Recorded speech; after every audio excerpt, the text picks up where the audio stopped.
Kamusta mga ka-travel? Narito po tayo ngayon, sa isang simbahan na mahigit daang taon na nakatayo, at matatagpuan sa isa sa mga distrito ng Maynila. Pero bago po ang lahat, inaanyayahan ko kayo, na mag-subscribe, like, follow at comment sa aking channel, at pindutin na din ang notification bell, para updated kayo sa mga bagong video na aking ilalabas. Tara mga ka-travel, samahan niyo ako sa aking maikling kwento, sa simbahan ng Our Lady of Remedies, o mas kilala bilang Malate Church. Ang parokya ng Our Lady of Remedies, kilala rin bilang Malate Church, ay isang simbahang parokya, sa distrito ng Malate sa lungsod ng Maynila. Tinatanaw ng Mexican Baroque style na simbahan, ang Plaza Raja Sulaiman, at ng Manila Bay. Ang simbahan ay nakatuon sa Nuestra Señora de los Remedios, ang patroness ng panganganak. Isang iginagalang na estatwa ng Birheng Maria, sa kanyang tungkulin bilang Our Lady of Remedies, ay nagmula pa sa Espanya noong 1624, at nakatayo sa altar ng simbahan.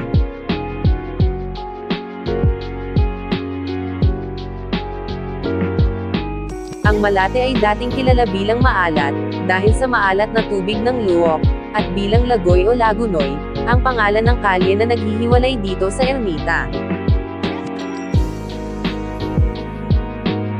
Ang Augustinian Chapter, na ginanap noong ika-18 ng Setyembre taong 1581, ay tinanggap ang bahay na maalat, bilang isang bahay ng orden sa ilalim ng pangalan ng Lagunoy, at ang pagtataguyod ng Conception of Our Lady.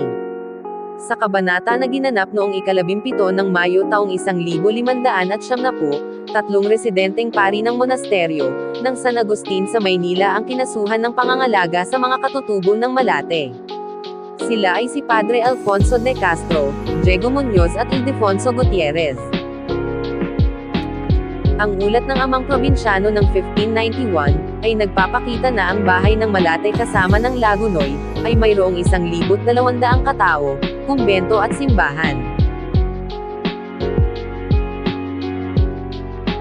Noong 1639, ang kumbento ng Malate ay nagambag sa makabayan na kampanya ni Gobernador General Sebastian Hurtado de Corcuera, dating gobernador ng Panama, na nagdala ng mga sundalong Peruvian, pati na rin ang mga Panamanian at Genoese, upang labanan ang mga piratang Muslim. Noong 1591, ang Malate ay mayroon lamang isang simbahan at isang kumbento.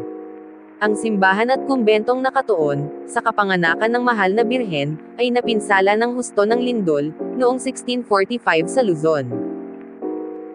Inilarawan ni San Agustin ang huli bilang, isang kahangahangang gawa ng mga arko at bato.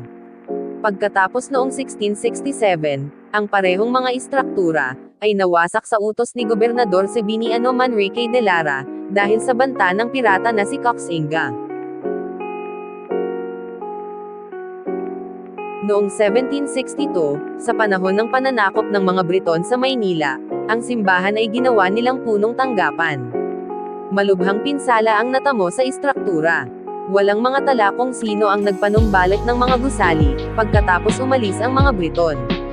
Tuluyang nasira ang simbahan noong June 3, 1868, dahil sa malakas na bagyo. At simula noon, ay nakailang pagpapatayo na ang inabot ng simbahan. Sa panahon naman ng pananakop ng mga Hapones, ang simbahan at ang kumbento ay nasunog, at naiwan lamang ang mga pader. At kinuha ng mga Hapones, ang 4 na pari kasama ang iba pang mga parokyano, na hindi na muling nakita. Ang muling pagtatayo ng simbahan ay isinagawa ng mga Columban Fathers noong 1950s. Itinayo nilang muli ang bubong, ang altar, ang simboryo at ang transept, habang ang interior ay pininturahan, at ang mga brick at ang bato sa labas, ay ibinalik sa kanilang malinis na kulay noong 1978. Ang Malate Church, ay isa sa 2 lamang na may paikot na mga hanay, at may epekto na isang retablo type na facade, ang isa pa ay ang Franciscan Church, sa Daraga Albay.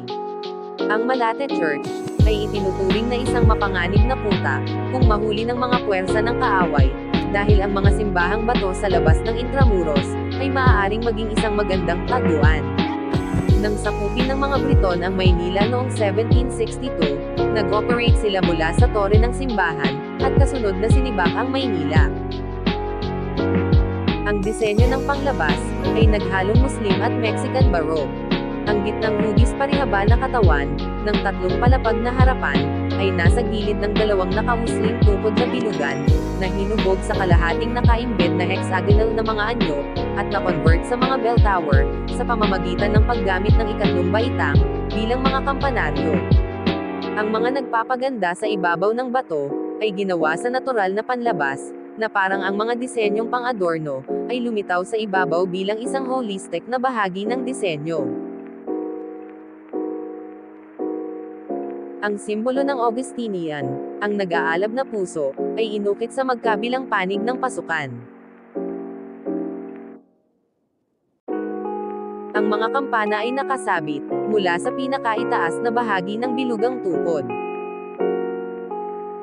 Ang ilusyon ng kabuuan, at taas ay mula sa mga baluktot na kolum, na isang sikat na tampok sa Mexican Baroque, at malawakang ginagamit sa retablos, ngunit bihira sa mga fasad. Ang kombinasyon ng mga Romanesque, na haligi sa unang palapag, ang mga baluktot na haligi sa pangalawa, at ang mga blind baluster, ay malinaw na Baroque. Ang pagkakaroon ng simpleng pediment, ay nagmumungkahi ng estilo, ng Renaissance ng arkitektura.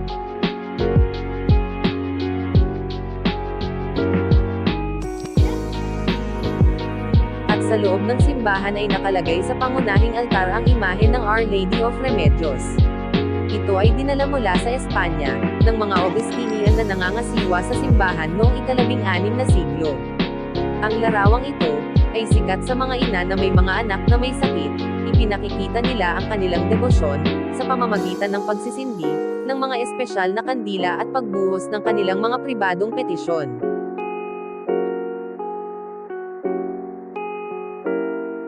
Sana ay meron kayong nakuhang konting kaalaman, sa istorya natin ngayon. Muli ito po ang inyong ka-travel, maraming salamat po.